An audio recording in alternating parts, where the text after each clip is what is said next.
Boa tarde, 13ª aula do curso de foliações holomorfas.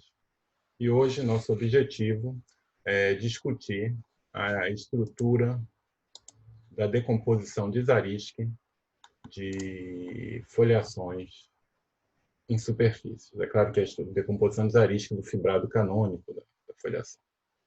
Então, deixa eu fazer um breve lembrete do que a gente viu na aula passada.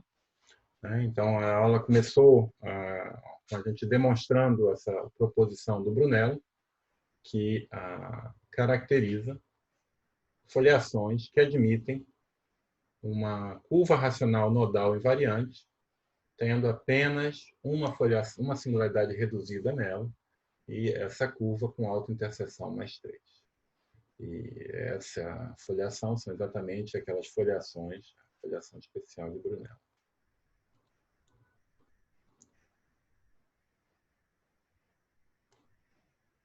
Podendo parecer um pouco esotérico a motivação do resultado assim, ainda mais pode-se discutir a naturalidade das hipóteses, inclusive, mas esse resultado aparece como um passo importante na descrição das foliações que não possuem modelo minimal. Então, eu lembro que o modelo minimal foi também definido na aula passada, e esse é um conceito baseado na unicidade de um modelo relativamente minimal. E uma foliação é dita relativamente minimal se todas as singularidades são reduzidas e não existe curvas F excepcionais.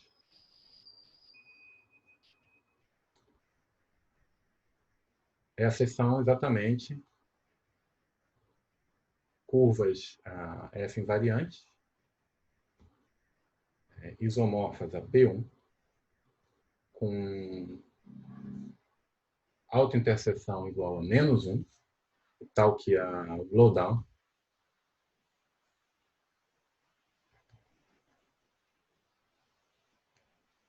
Define foliação com singularidades reduzidas.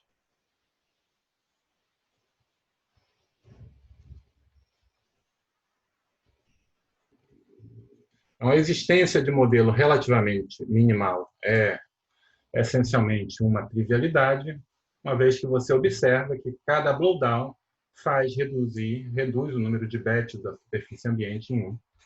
E como o número de bits é um número não negativo, positivo, chega um ponto em que esse processo tem que parar. Não podemos ter uma sequência infinita de blowdowns com essas propriedades. E, de fato, o teorema não trivial da aula passada foi esse teorema que está aqui, o teorema 1, dizendo que se uma foliação admite um modelo minimal, ou relativamente minimal, mas que não é único, então é porque ela é uma fibração racional, ou ela é uma Riccati com alguma fibra invariante, que eu chamo de Riccati não trivial, ou a foliação especial de Brunello. E eu lembro que essa foliação é o quociente de uma foliação por um grupo de automorfismos cíclico de ordem 3. Ok? Muito bem. Foi isso que a gente viu na aula passada. E lembrando que algumas aulas atrás,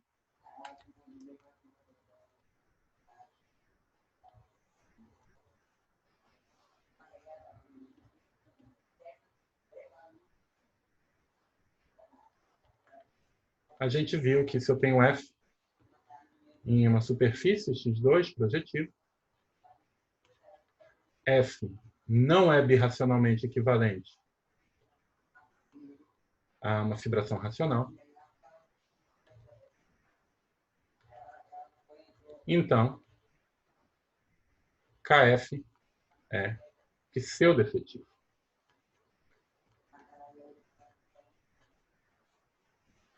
Certo? Então, isso é o teorema de Miyaoka. E a gente viu também a chamada decomposição de Zariski,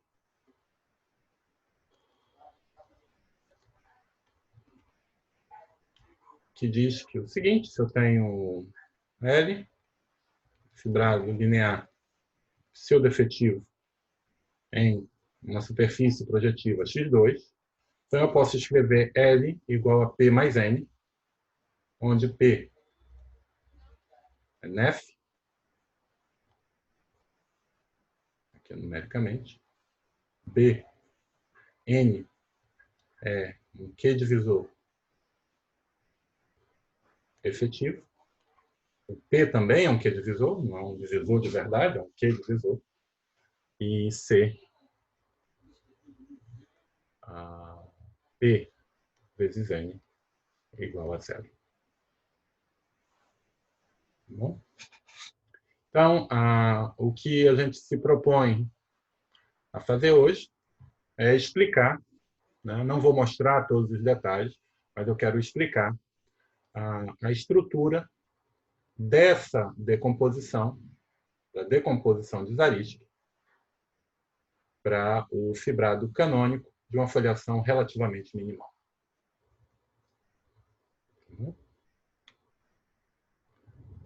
Tudo bem. Então, deixa eu começar com algumas definições.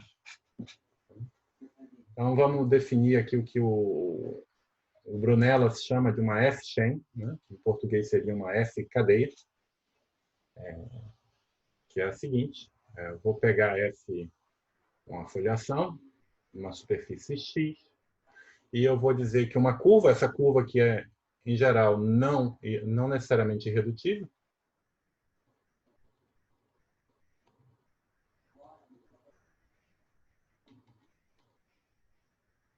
então, uma F-cadeia, uma F-chain, é o seguinte: C é uma união de curvas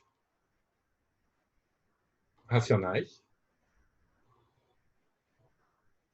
lisas, né?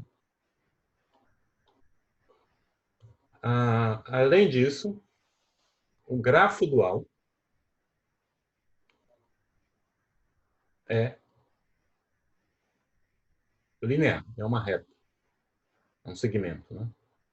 Ou seja, se eu desenhar C1, ela vai intersectar, eu posso assumir que estão ordenados de modo que esse aqui seja o C1, esse o C2, esse o CR. Então, a C1 intersecta C2 em apenas um ponto, né, correspondendo a essa aresta. C2 vai intersectar C3 em apenas um ponto, e C1 também em apenas um ponto. E assim sucessivamente, até chegar no CR. Bom? A segunda condição é que, além de ser, então, a curva C é isso, é uma cadeia, né, de P1s, que aparecem desse jeito. Depois, vamos ter que cada uma dessas curvas F são invariantes. Eu até não vou deixar essa aqui pontilhada para evitar uma interpretação equivocada. Tá? Todas as singularidades da foliação aqui são singularidades reduzidas. E, além disso, para essa primeira curva, eu vou ter apenas uma singularidade.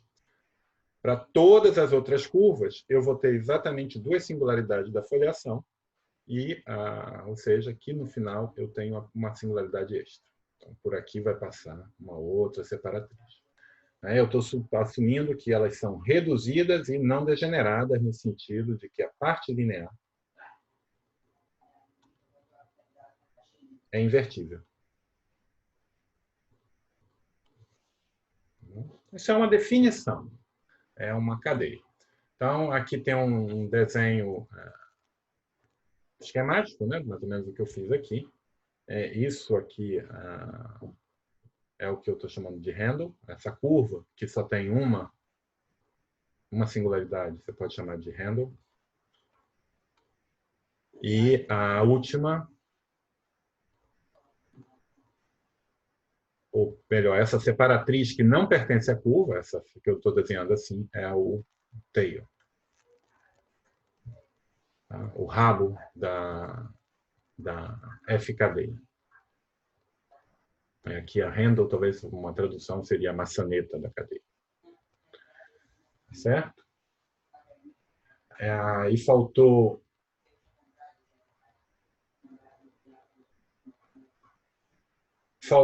uma hipótese aqui, que também está embutida no Hirzebruch-Young string, é que cada uma dessas curvas tem autointerseção no máximo -2.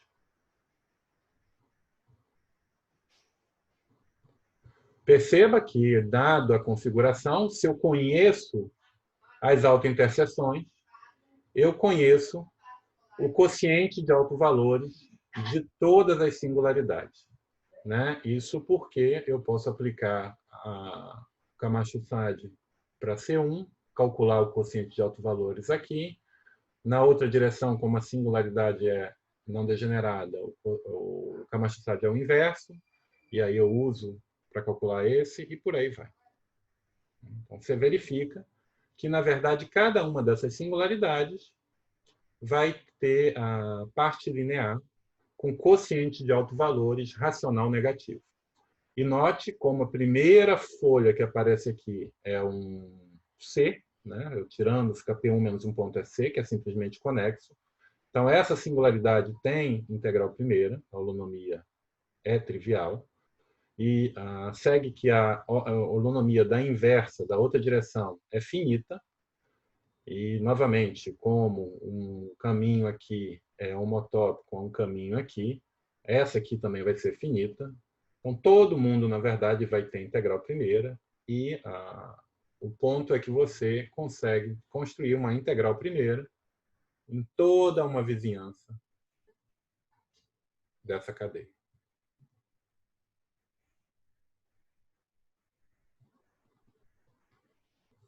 Certo?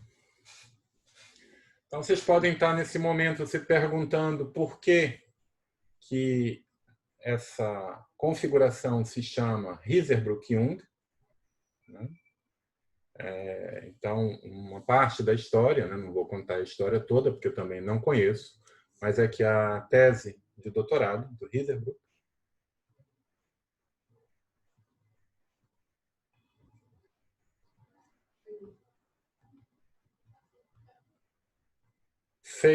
tinha entre uma e outra das coisas, continha a resolução de singularidades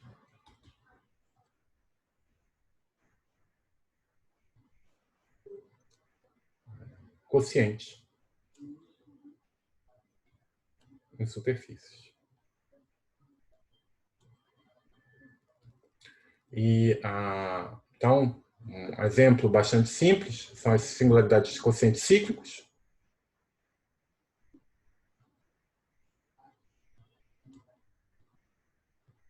Que são coisas do tipo C2 quocientado por φ, onde φ pertence de C2 zero, φ, eu posso botar um germe, né?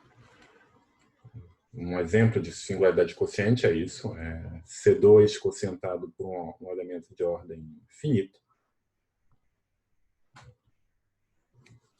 Certo? Então, a gente viu, quando a gente estava discutindo a linearização, eu acho que a gente viu isso, mas o ponto é que esse φ ele é linearizável. E o problema fica sendo, eu posso assumir que φ é alguma coisa do tipo xn a x xn b y, onde xn é uma raiz primitiva da unidade.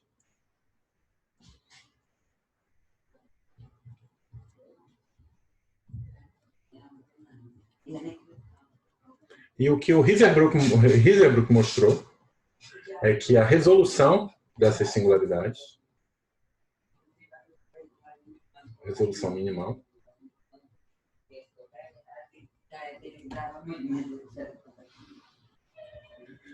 possui como divisor excepcional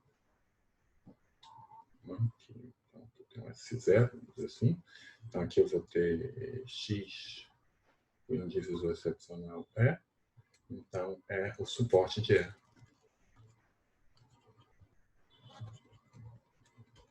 É um Hiselbrück-Jungstring.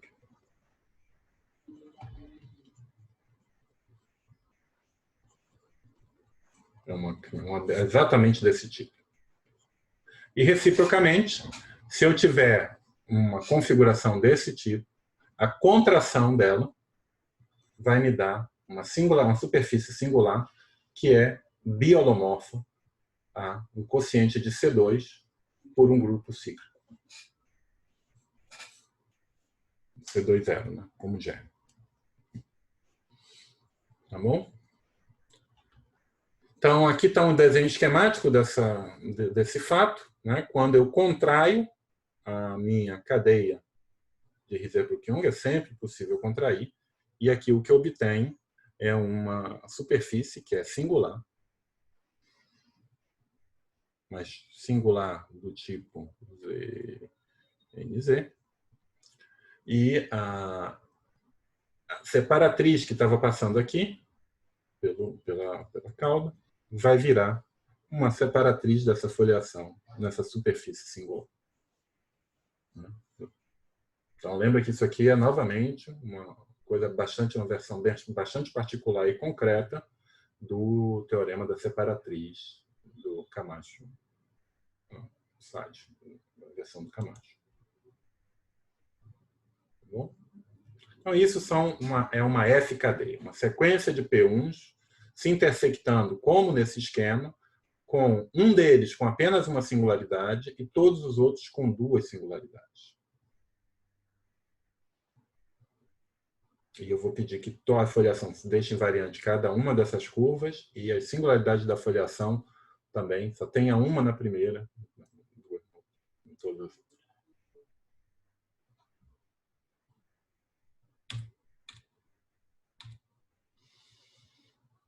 Então, tem o seguinte teorema do McQuillan,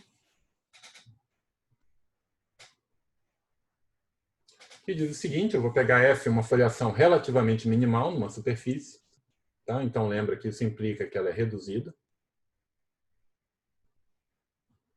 E sem curvas F excepcionais.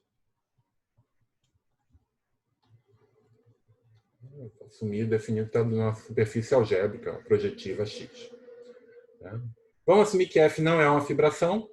Então, se ela não é uma fibração, o KF é pseudo-efetivo. E, nesse caso, eu posso escrever, segundo o teorema de Zariski, seu composição de Zariski, KF como P mais N. Tá bom? Então, lembra que P e N são Q divisores. P é NEF, que quer dizer que P vezes C é maior ou igual que zero para qualquer curva C. E N é efetivo, o que quer dizer que N é uma soma AI é I com AI maior ou igual que zero, AI pertencente a Q. E tinha também, com entre as condições, tem que ser uma parte negativa contrátil, uma matriz de interseção, I vezes DJ, é negativa definida.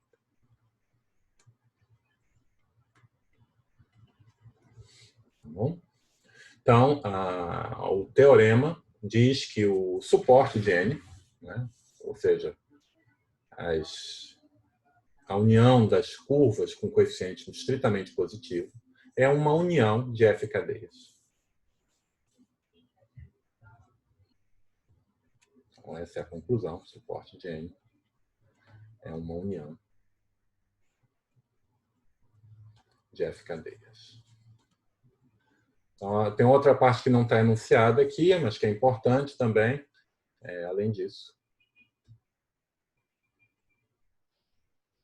Se esse é um divisor efetivo, e eu posso considerar o round down dele. Né? Posso simplesmente escrever como o mesmo divisor, onde eu troco AI por o maior inteiro menor que I.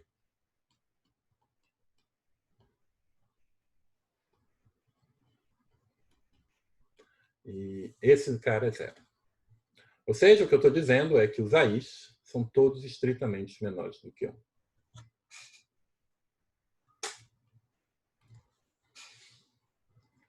Tá bom? Então, eu não quero provar esse teorema, né? É instrutivo, vocês podem ler a prova, uma prova que está no Brunello, é uma prova bem concreta e eu acho que é instrutiva a leitura. Mas eu quero, em vez de provar ele, fazer alguns exemplos, mostrar de onde, em que situações eu posso esperar ter essa parte negativa, de onde ela vem e qual aspecto que ela tem. E para fazer isso, eu vou considerar um exemplo muito simples. Então, vamos pegar uma foliação, digamos, F, em P2. Vou assumir que ela tem grau pelo menos 2. E deixa eu assumir, então, isso quer dizer que deixa eu chamar isso de G. Deixa eu chamar de G. Grau de G pelo menos 2.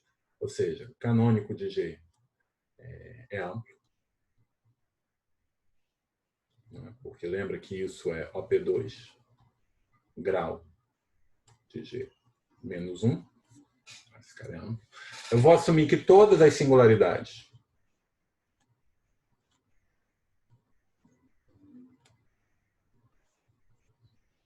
de G têm parte linear invertível.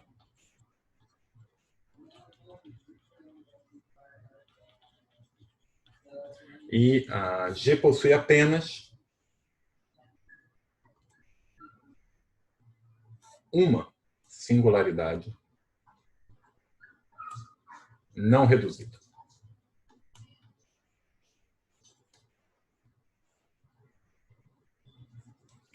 Tá certo? E como eu estou assumindo que a singularidade tem parte invertível, se ela é reduzida é porque ela é localmente definida por um campo da forma Px ddx mais Qy ddy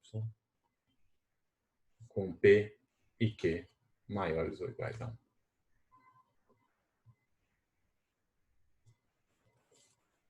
Bom? Então, a G ela é uma foliação...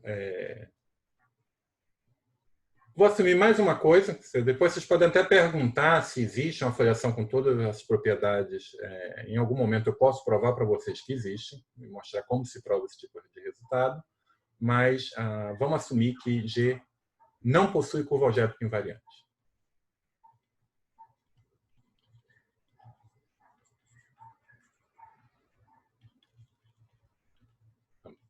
Só para simplificar a nossa vida.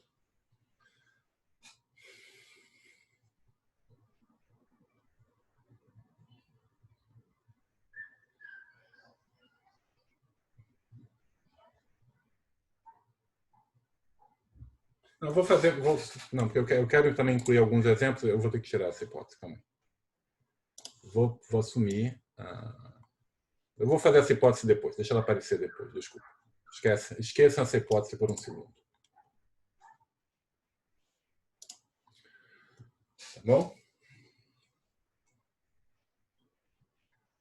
Então, vamos tentar ver aqui as possibilidades, o que pode estar acontecendo.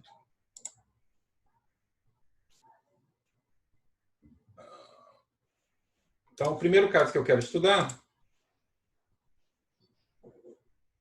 é o caso em que PQ é igual a 1.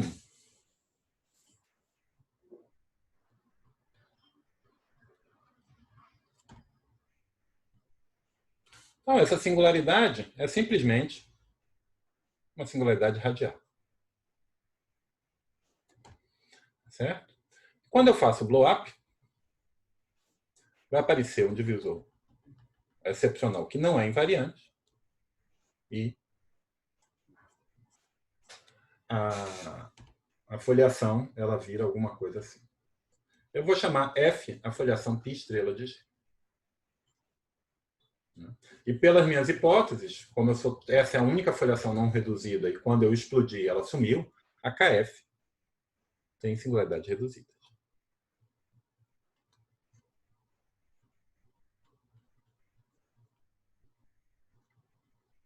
E observa que aqui, né, nessa nova superfície, vamos aqui eu estou em P2, eu vou chamar aqui de X, essa superfície X ela tem o bom gosto de ter uma fibração. Né? Essas aqui são retas, e eu tenho uma projeção em P1, cujas fibras são justamente as retas passando pelo ponto que eu explodi.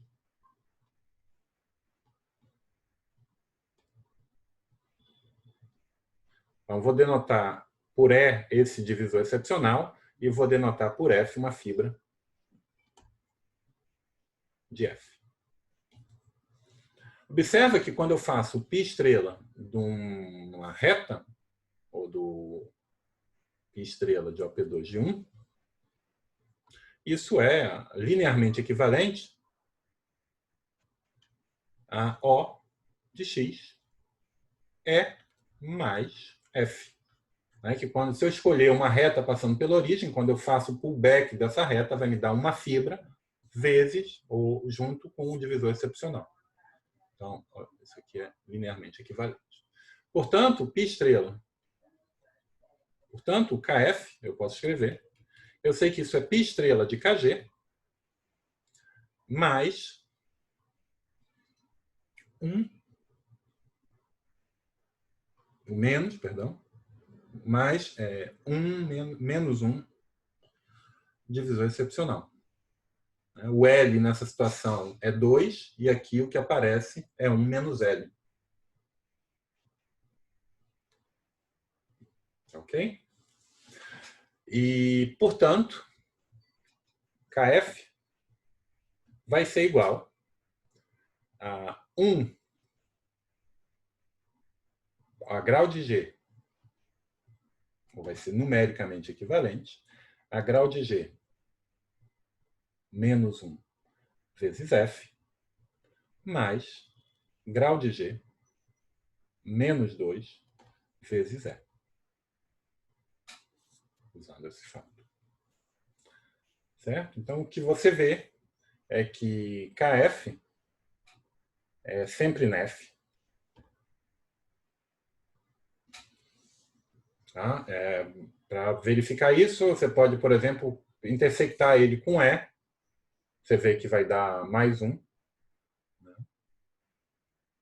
E você intersectando ele com qualquer outra dessas fibras F, como essa fibra move, vai ser sempre também positivo. E, além disso, KF ao quadrado vai ser igual a 0, se somente se o grau de G é igual a 2, e vai ser maior que 0, se somente se o grau de G for estritamente maior que 2. Tá bom? Então, isso é o caso trivial, em que eu tenho foliação. Essa aqui é dimensão de quadrada 2, ou dimensão de quadrada numérica igual a 2. E essa aqui, quadrado é 0, mas o KF ele mesmo vai ser simplesmente um múltiplo de F, vai ser numericamente equivalente a F, e você sabe que, então, esse caso é no de F igual a 1. E, de fato, você verifica que, no caso, deixa eu botar aqui ainda, nesse caso em que no de F igual a 1, você verifica que F é uma Riccati. Foi por isso que eu omiti aquela hipótese de não ter curva invariante, porque essa vai ter curva invariante. Na verdade, você vai ver que você tem aqui a singularidade radial. E vai ter as outras 7 singularidades vão aparecer ao longo de retas pelo radial.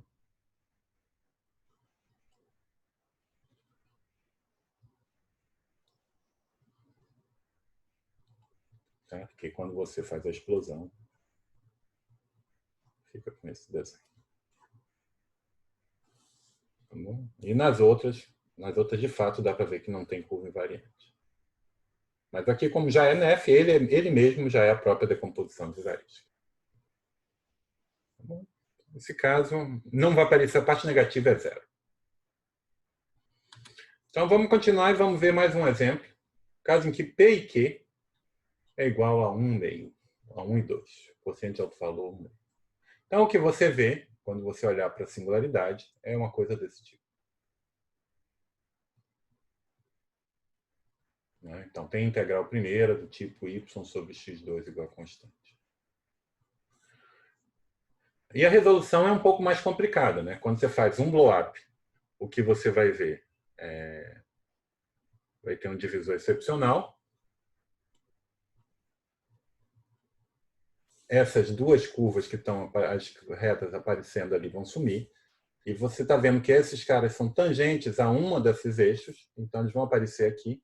Só que enquanto aqui eu tinha tangência, aqui agora eu vou ter um radial, que é como no caso anterior. E aí mais um último blow-up vai me permitir escrever isso. Então agora deixa eu só, vou fazer isso aqui, esse desenho assim, para indicar que isso não é necessariamente uma curva algébrica. Né? Isso aqui é só um germe de separatriz. Para lembrar onde elas estão, eu vou fazer isso. Tá bom? Então aqui eu tenho dois divisores excepcionais.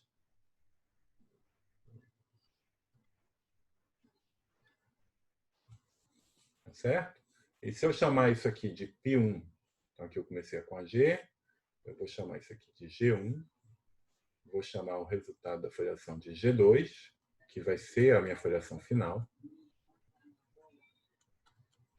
P2 estrela de G1, e essa que eu vou chamar de F, essa aqui é π1 de estrela de G.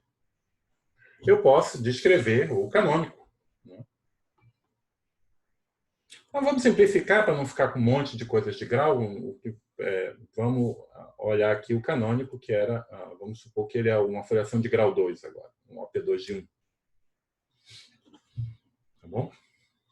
Não vai fazer muita diferença. Então, vamos botar um D aqui, acabou. Vou botar um L aqui. Então, o que acontece é que o KG1, quando você faz esse blow-up, você vê que o L é igual a 1. Então, o KG1 é simplesmente o pullback.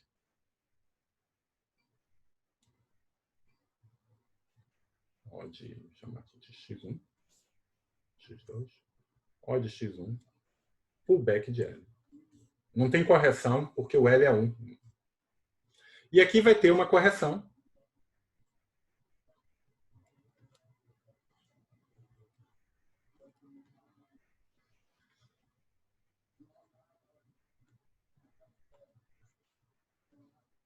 Vou ter que tirar uma cópia do divisor excepcional, é 1. E eu tiro com multiplicidade 1, exatamente porque o L é 2. Eu estou usando L aqui também, né? Vou botar D. Aqui D é grau de G menos 1. Ok? Muito bem. Agora observa que aqui, deixa eu desenhar todas as singularidades que estão aparecendo. Aqui eu tinha uma, aqui eu vou ter uma aqui também. Aqui eu vou ter uma aqui e não vou ter mais nenhuma outra. Então, o que eu estou vendo aqui, essa curva E2, é uma F-chain.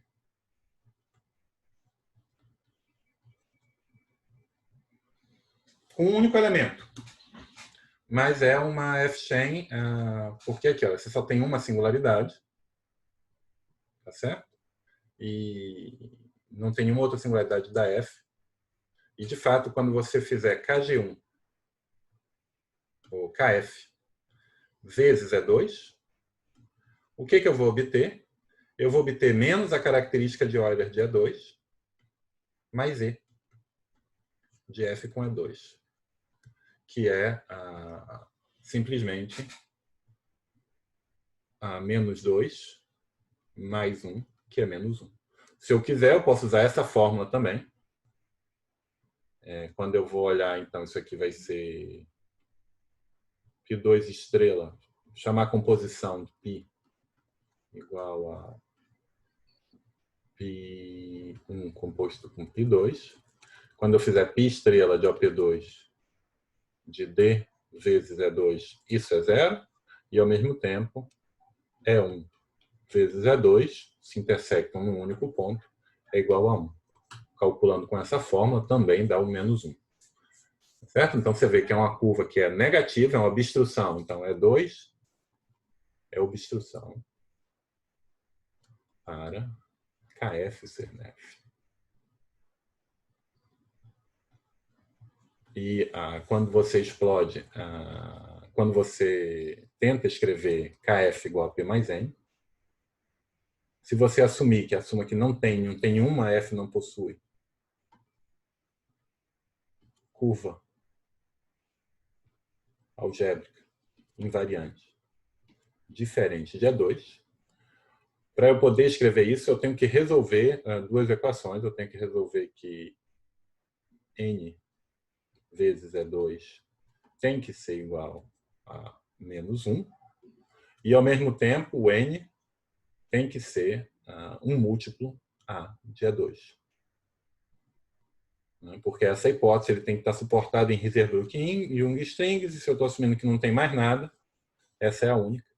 Mas isso vai me dizer que A vezes... Agora, qual é a autointerseção desse E2? Ele apareceu aqui, perceba que E2 ao quadrado é menos 2, né? Porque ele aparece já aqui, com a interseção menos 1, mas eu faço mais uma explosão. Então, desce mais 1 a interseção, vai para menos 2. Então, isso vai implicar que o A é 1 meio.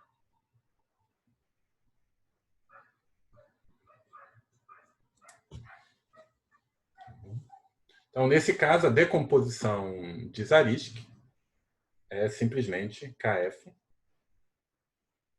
como sendo KF menos 1 meio de E2. Esse aqui vai ser a parte nef. Mais, ou seja, P, e mais 1 meio de E2. Essa aqui vai ser a parte N. Bom? Deixa eu botar aqui. Esse exemplo se generaliza. Se você pegar agora um N, o que você vai ver é exatamente a mesma coisa. Então, você vai começar. Você começa aqui com uma singularidade, com duas separatrizes, e aí você vai ter uma sequência de blow-ups. Então, digamos, essas separatrizes vão ser coisas desse tipo, mas na tangência agora não de ordem 2, mas de ordem N. Agora, a resolução vai ser alguma coisa desse tipo. Eu vou ter a separatriz que vai aparecer ali. O último aqui.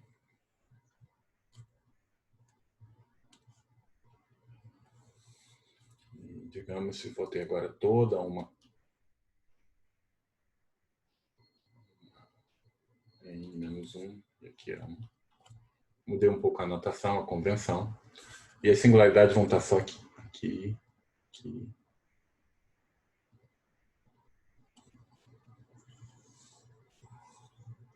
Então, isso aqui é uma Hirzebruch-Jung, é uma FKD. Certo? E você pode calcular. Vamos fazer um exemplo, para não ficar fazendo um monte de conta. Vamos fazer o exemplo em que eu tenho 3. Então, 3, eu começo aqui, então eu tenho uma tangência desse tipo. Quando eu faço um blow-up, então tenho esse sujeito, apareceu aqui, e agora eu tenho uma tangência desse tipo, diminuiu a tangência em 1. Quando eu faço mais um blow-up, aqui é uma coisa, aqui também. Agora aqui virou 1 radial, e eu faço mais um blow-up.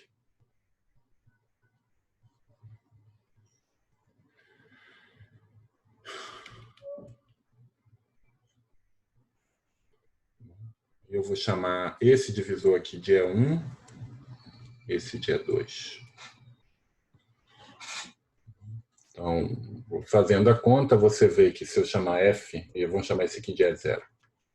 Então, se aqui eu tenho a foliação G e aqui eu tenho a foliação F, você vê que π estrela de K de G, que K de F é π estrela de K de G. Vou escrever numericamente, usar a notação aditiva, que é mais conveniente, menos, né? Eu lembro, cada etapa aqui o L é 1, então não muda, é simplesmente o pullback, o canônico da foliação.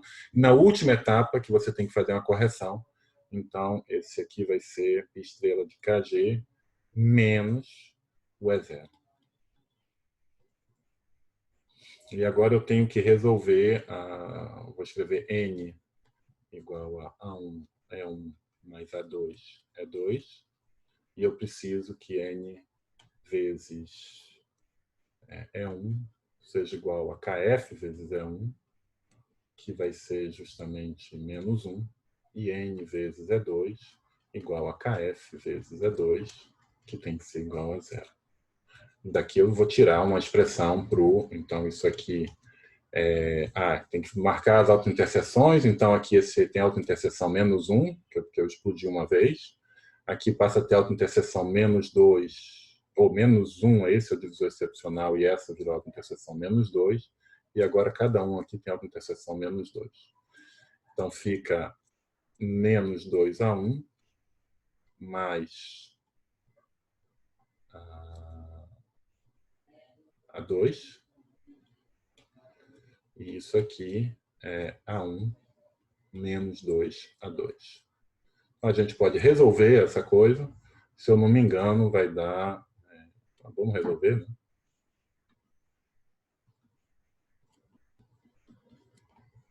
E aqui eu tenho A1 igual a 2 a 2.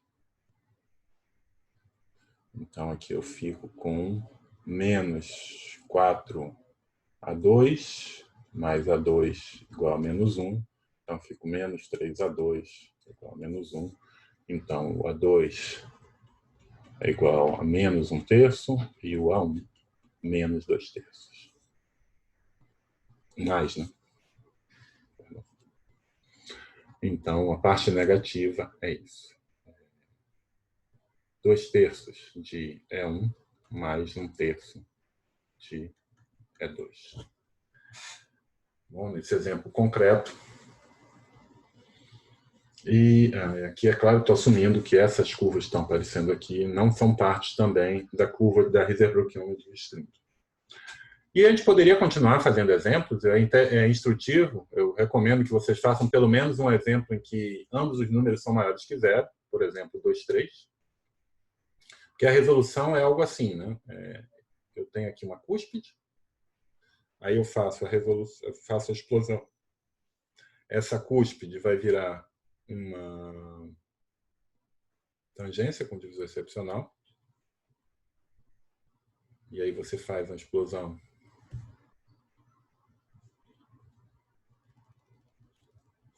Vai virar, esse aqui são os que estão vindo de baixo, vai virar um radial. E quando você faz a última explosão,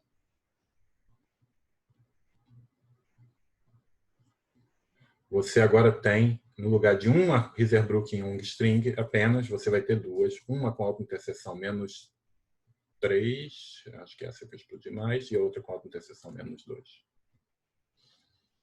Então, nessa situação em que eu tenho P e Q, eu vou ter duas cadeias, né, diferentes, suportadas no divisor excepcional da singularidade. Eu não sei se elas são maximais, é claro que aqui, no teorema do Macquillan, essas cadeias que aparecem, elas são maximais, não estão contidas em nenhuma cadeia menor. Tá bom?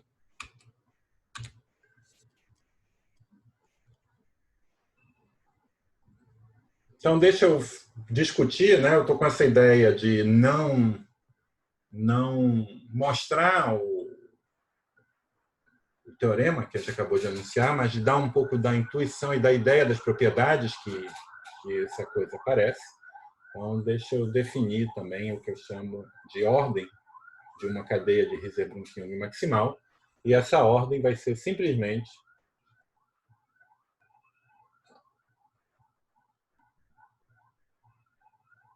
o determinante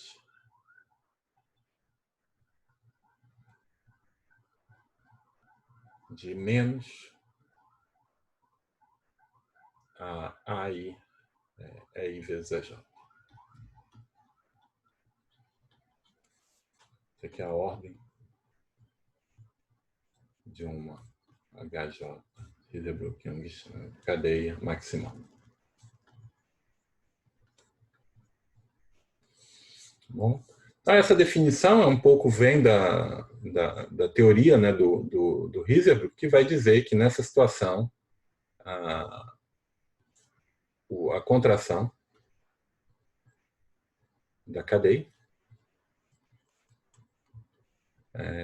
dá lugar a uma singularidade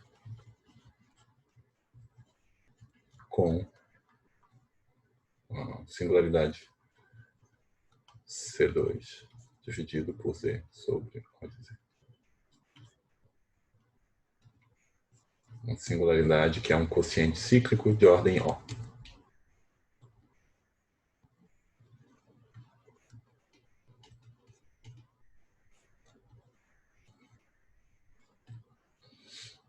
Bom, e isso também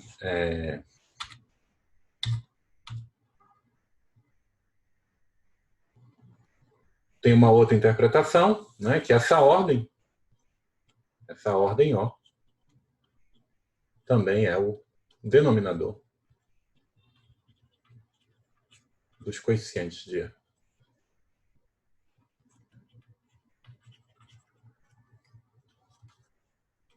N. Bom. E é o que eu acabei de anunciar, né, que a contração de uma singularidade de ordem O é isomorfo, alguma coisa desse tipo. Quociente por um grupo cíclico de ordem O. E ainda desse, né, que eu posso escrever nessa forma normal.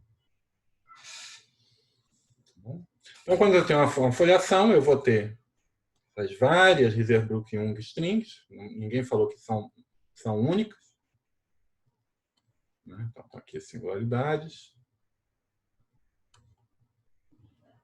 E até agora a gente só descreveu e mencionou como são como é que se diz? Como que a variedade, a superfície aparece quando eu contraio essa coisa, mas o que vale também é que quando se eu pegar uma foliação que tem essa Hildebrand-Young como uma parte negativa da sua decomposição de Zariski, quando eu faço o quociente, eu vou obter, a gente já mencionou que esse sujeito vira alguém passando aqui por uma singularidade, isso aqui é uma singularidade. E o que acontece é que a foliação ela vira uma foliação desse tipo. O que eu quero dizer é o seguinte: eu tenho aqui a aplicação quociente, né? Que eu estou vendo esse cara como C2,0 dividido por, vou chamar de φ. E aqui então, quando eu olho aqui em C2,0 e eu faço π estrela da foliação, o que eu vejo aqui é uma foliação lisa. Tá bom? Então, o que a gente está vendo aqui nessa situação, dessas cadeias de Hildebrand-Young, é uma foliação lisa disfarçada.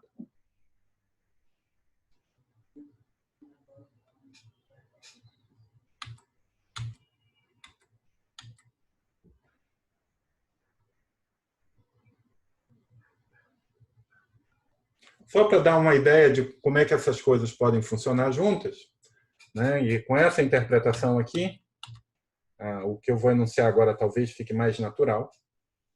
Né? Imagina que eu tenho uma foliação F relativamente minimal e T, uma curva F invariante, mas T não está contido no suporte de M. Bom? Então, o que pode acontecer é o seguinte: eu posso ter a minha curva T e pode ser que ela esteja completamente disjunta do suporte de N. Se T interseção suporte de N é igual a vazio. Então, T kf vezes T vai ser a mesma coisa que P vezes T e vai ser um inteiro. E ainda mais, como P é nef, isso vai ser maior ou igual que zero. Ou P vezes T maior ou igual que zero. Bom? Agora, o que acontece quando o suporte é diferente de vazio? Então, imagina, como o suporte é diferente de vazio e uma Risebrook-Young só tem um lugar por onde passar uma curva invariante, que é aquela separatriz que está no tail, está no rabo, a interseção vai ter que ser algo assim. Então, aqui não tem nenhuma singularidade. E a mesma coisa, sei lá, poderia ter várias interseções com vários desses indivíduos. Bom, aqui não tem outra, não tem singularidade. E a mesma coisa aqui. Agora, se eu faço a contração de todas essas cadeias ao mesmo tempo, o que eu vou ver agora são algumas singularidades. Aqui são singularidades quocientes.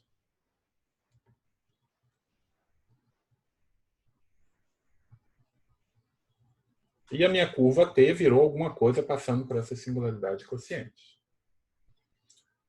E, de certa maneira, calcular o P vezes T é você calcular a interseção da imagem direta de T com o canônico da foliação aqui embaixo. Mas isso é complicado, porque aqui vai um ambiente singular, talvez você não queira fazer isso. Então, o ponto todo é que você consegue fazer essa conta aqui em cima, simplesmente calculando o P vezes T, né? E isso vai ser o Kf menos o N de T. E o que acontece é que o N vai só intervir o quociente do último, do tail, né? da última curva na Risebrook-Young. E não é absurdamente difícil mostrar que o coeficiente dessa última curva é exatamente 1 sobre OI. 1 sobre O. Então, essa expressão vai virar Kf menos soma de 1 sobre O.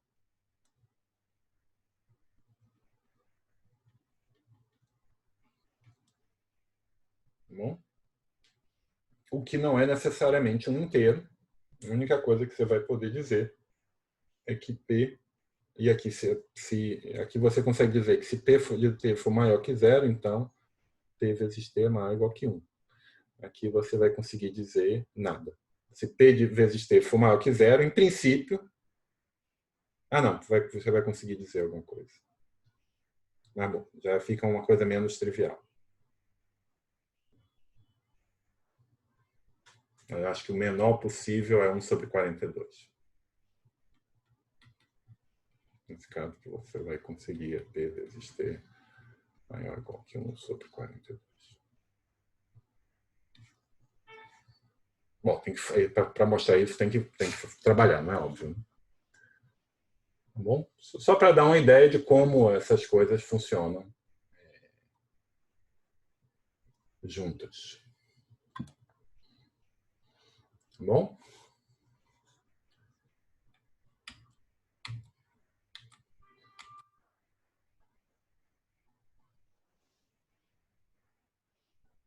Eu acho que eu vou... Ah, não, a gente começou mais tarde, eu acho que dá para mostrar isso. Então, a próxima etapa na nossa discussão, então vamos utilizar durante um certo tempo essa existência de decomposição dos arísticos como uma caixa preta, entendam que não, também a estrutura dela, mas nada disso impede que a gente use isso para provar alguns resultados. Né? Então, acho que chegou a hora da gente começar a olhar um pouco mais seriamente. Né? A gente já viu que se nu de F, que é a dimensão de quadrada numérica, é igual a menos infinito, então a gente já viu pelo teorema de Miyaoka que a F é uma fibração racional.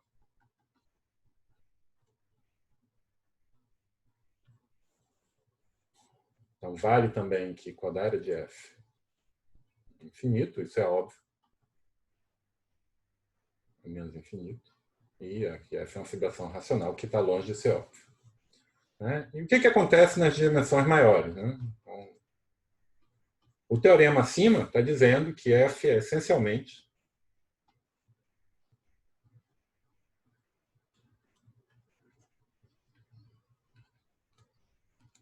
definido por um campo de vetores.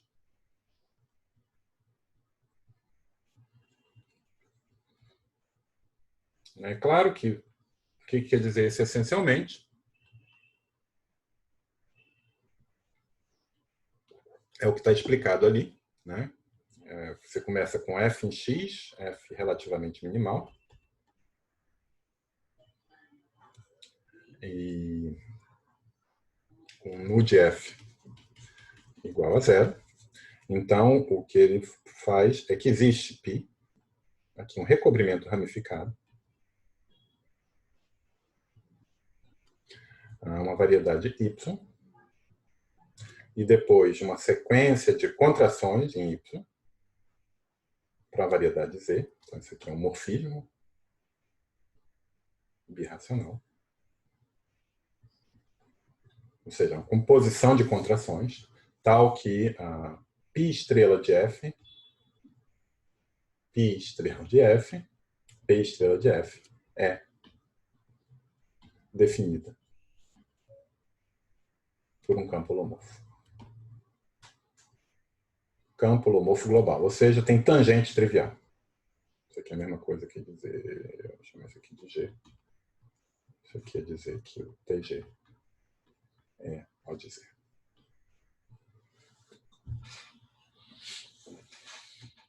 E como eu acho que você vai ficar claro,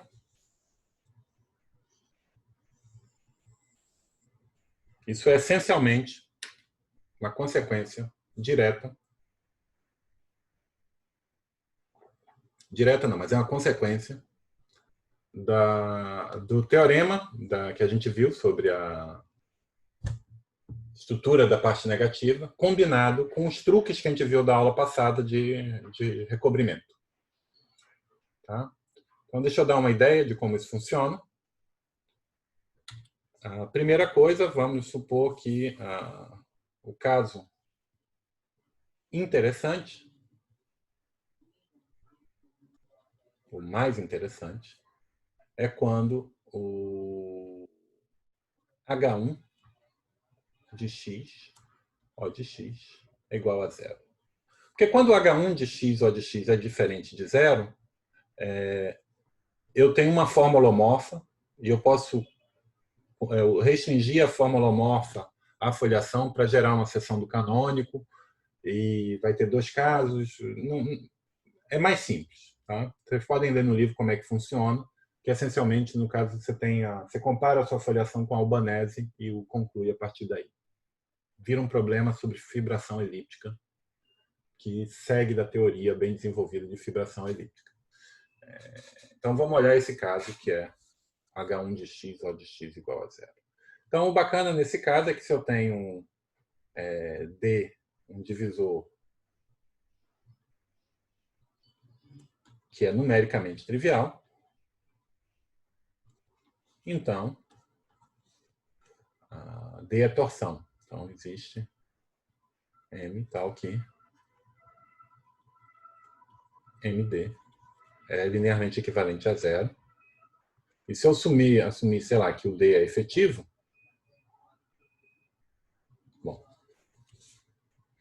bom, isso é porque o grupo de Picard ele não tem o pique zero não tem, né? O pique zero é uma variedade abeliana de dimensão H1 de x, O de x. Essa aqui é a equivalência linear.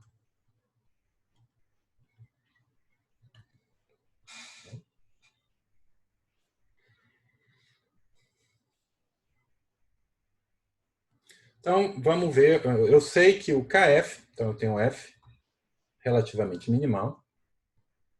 Então, vou assumir isso, tá? Não vou fazer o outro caso. Então, suponha que eu tenho f relativamente minimal. E vamos escrever kf numericamente P mais N. Mas o que eu sei é que P é numericamente trivial, porque eu estou no igual a zero.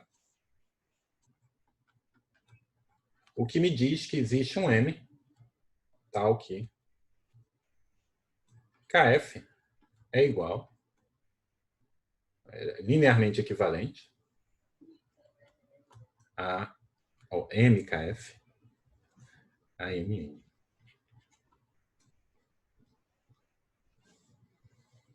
Bom?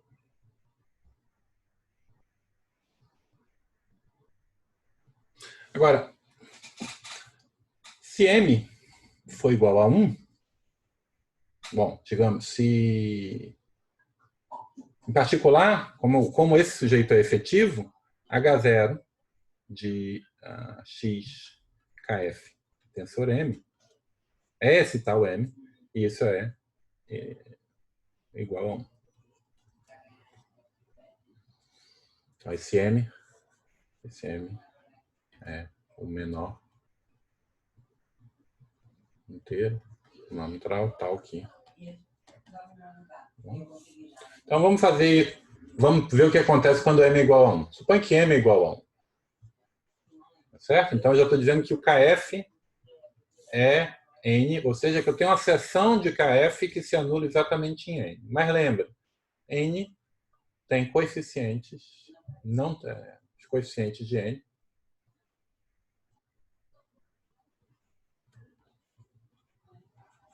são estritamente menores que 1. Então, se eu tenho uma seção que se anula ao longo de n com ordem menor que 1, tem que se anular com ordem 0, que implica que n é igual a 0. Então, no caso em que n é igual a 1, o que eu estou concluindo é que o kf é trivial. Mas se o kf é trivial, isso implica que o tf é trivial e acabou. Então, a graça está no caso m maior que 1. Então, eu estou assumindo que eu tenho uma seção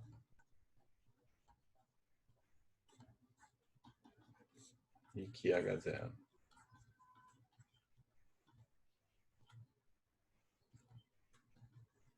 para m' maior ou igual que 1 e menor do que m. Então, a gente está gritando para a gente fazer exatamente o que a gente fez na aula passada. Então, lembra como é que era o truque? Eu tenho um mapa natural.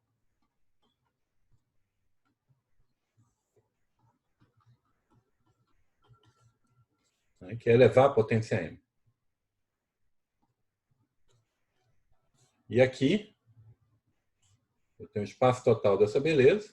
E eu tenho aqui uma seção desse cara que se anula exatamente em n. Então, aqui eu tenho uma seção que vai se anular no suporte de n. Então, esse aqui é o suporte de n.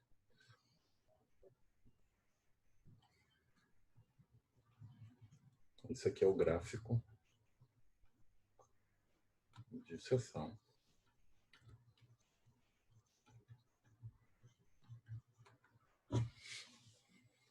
Então, se anula exatamente no suporte de n, com multiplicidade m vezes n, os coeficientes de n. Tá bom? E agora você faz para a imagem disso. Então, aqui agora eu vou ter m cópias.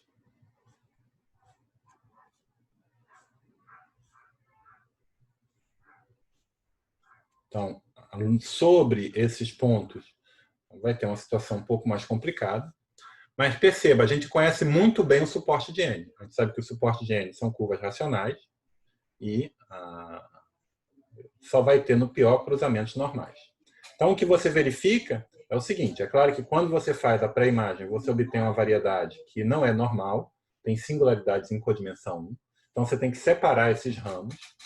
E aí, quando você separa, você tem uma variedade, uma superfície que é lisa, exceto sobre esses pontos. Mas você pode escrever explicitamente a equação dessa variedade que está aqui sobre esses pontos e entender que quando você separa, quando você toma normalização, o que aparece são singularidades do tipo quociente novamente. E aí o que você faz é resolver essas singularidades e obtém uma certa foliação. Então, o que você vai fazer é isso, vai tomar para a imagem aqui, depois você vai considerar uma resolução de singularidades.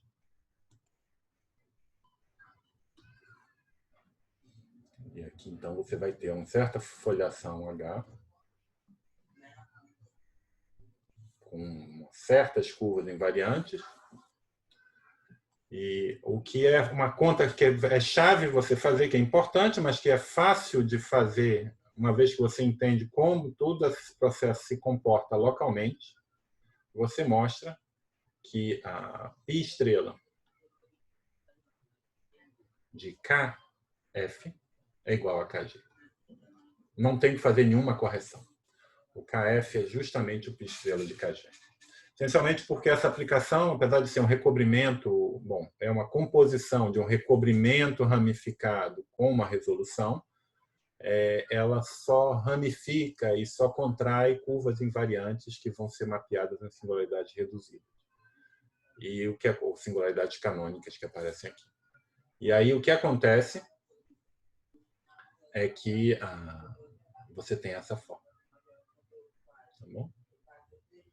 Agora, o que você pode fazer, então, essa composição aqui é o que está sendo chamado de π no enunciado.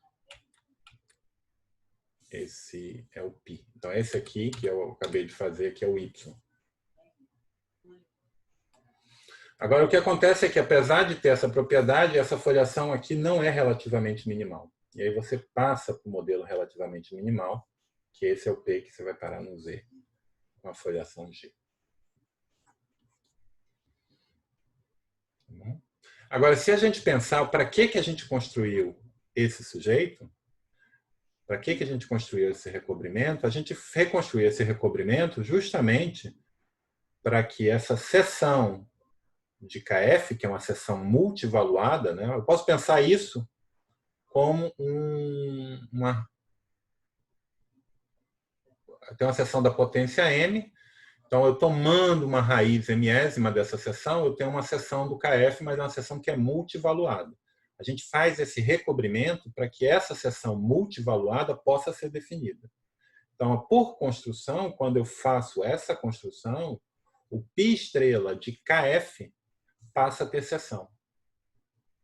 Então, por construção, e é para esse um dos propósitos desse truque é fazer isso, é que o KF, que não tinha seção, tinha uma seção multivaluada com m determinações, passe a ter uma seção. Então, ele passa a ter uma seção e eu tenho que o H0 do KG tem uma seção e essa seção eu posso descer e estender e eu tenho que H0 de KG, descer KG igual a 1. Além disso, porque eu só estou ramificando ao longo de curvas invariantes, você pode verificar também que a dimensão numérica não é alterada e que esse G tem dimensão numérica igual a 0. Mas a gente já viu que quando vale isso, é porque o tangente é 0. É trivial.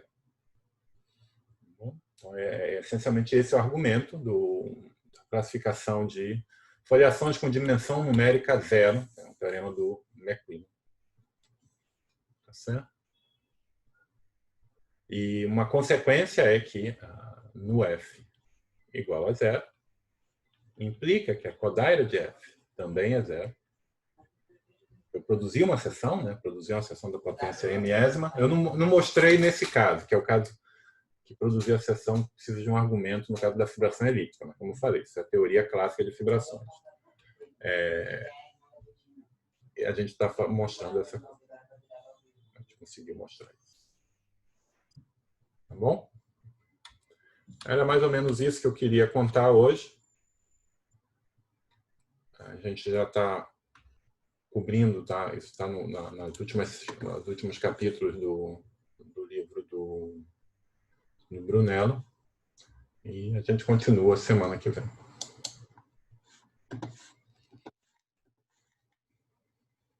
Dormiram?